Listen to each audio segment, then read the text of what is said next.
right though. That's fine. So, well, if I got that done, try that. At least made it 8. No. What was the test for the left? Echocardiogram. Ms. Miller, can you tell me what the, you said what sides affects the, left or right heart failure? Is it, I wanna know if it's left heart, if it's right heart, left heart. But there was 4 of them, and I can't remember offhand. Well, the prior reservist recruiter, they call me. So they're on a different page. I think one of them can be both, actually, so. Okay, so we're gonna go on and try to get through flail chest and pneumothorax in the last 45 minutes.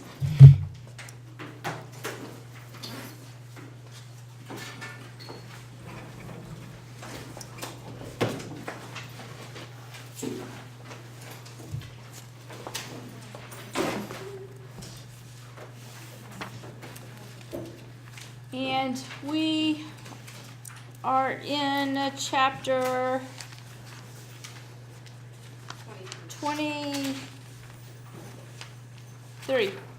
25. Whoops. I am ahead of myself. I got to reading 22. Thank you. I know y'all said it and I just couldn't wrap my head around it. So there's a picture that Desjardins has put up here with a flail chest, and I just picked this one off the internet.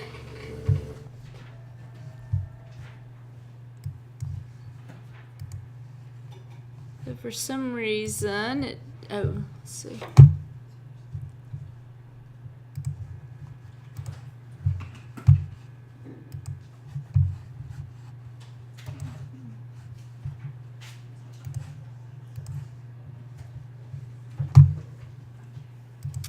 Well, it's practically the same picture. Maybe it's big enough, but the thing with a flail chest is that for some reason trauma is typically what has happened.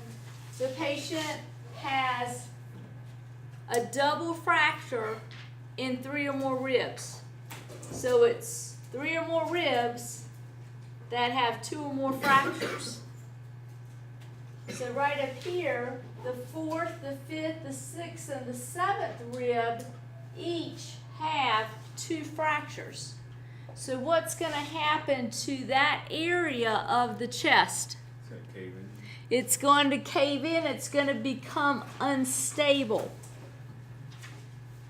So while the rest of the area and alveoli under that area are expanding with inspiration, what's this area right here doing? It's actually sinking in because of the negative pressure breathing. So can it break them 2 different sides? Because the guy, the machine, like the EMS was using, like I mean, his chest looked like that. It was so deep, right here on the stern. So it can break both sides and cave that side. Mm-hmm. So, okay. Yeah, that's really bad. So there's lots of different pictures here. This is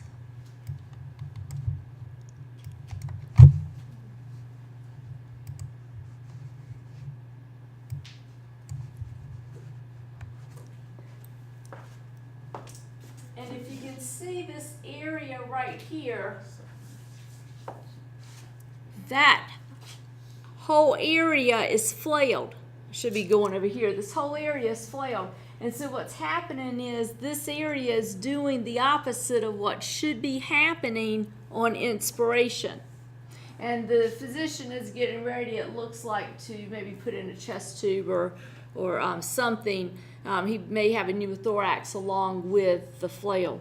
But what I want to try to get you to visualize is there's a difference between paradoxical breathing and paradoxical chest movement. Okay? So if you are looking at a scenario, if you're reading and it talks about paradoxical chest movement, that typically is referring to an area of broken ribs in the chest. Okay? We don't need to call security or nothing, do we? The paradoxal is where the ribs are broken? What did you say?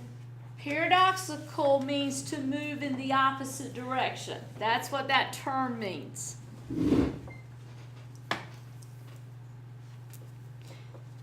So let me just do this for a minute. I probably got a little bit ahead of myself.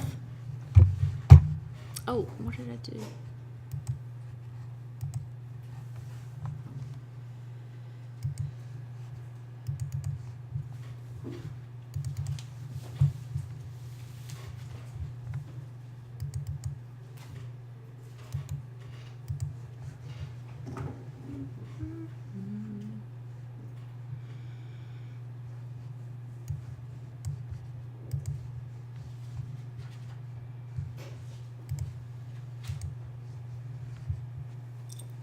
So once again, just showing that 1, 2, 3 of these ribs have fractures in 2 or more places. So that sets up the definition for a flail chest. Now what's probably going to happen because of this area of instability is the alveoli are going to start to collapse. And so that's why we get this area of atelectasis right there. So what happens in the lungs, the pathophysiology, the double fracture of numerous adjacent ribs, the ribs become unstable in the area.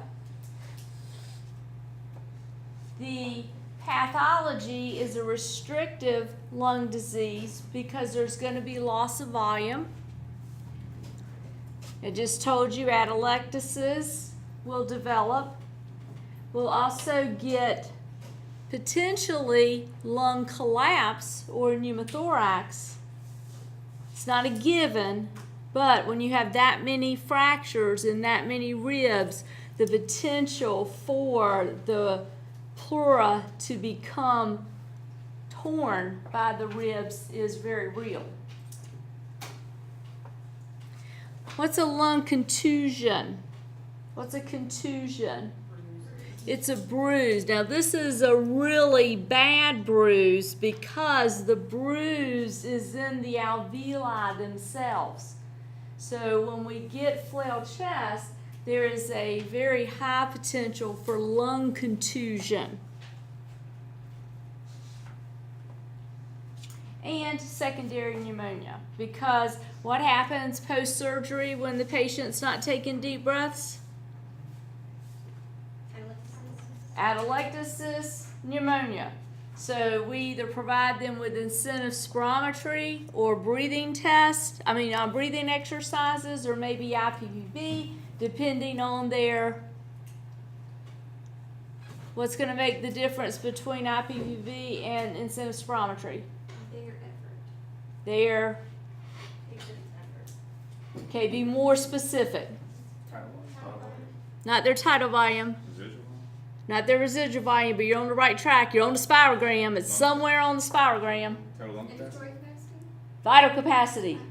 The incentive spirometry itself is an inspiratory capacity breath.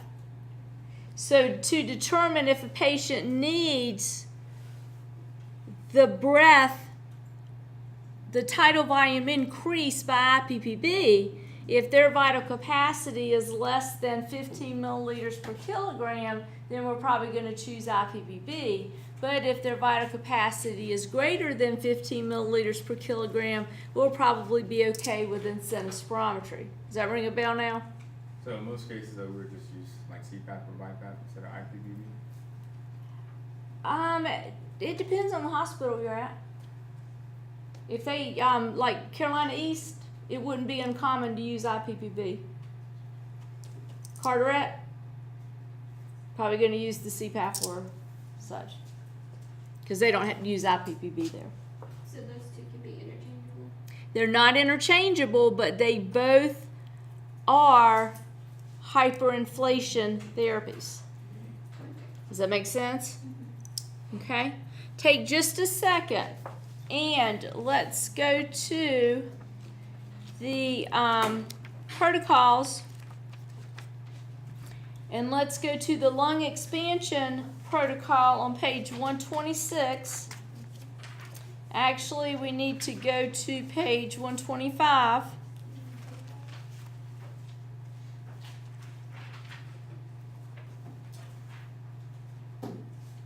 Okay, evaluate indications. Predisposing conditions for pulmonary atelectasis. So it could be a flail chest.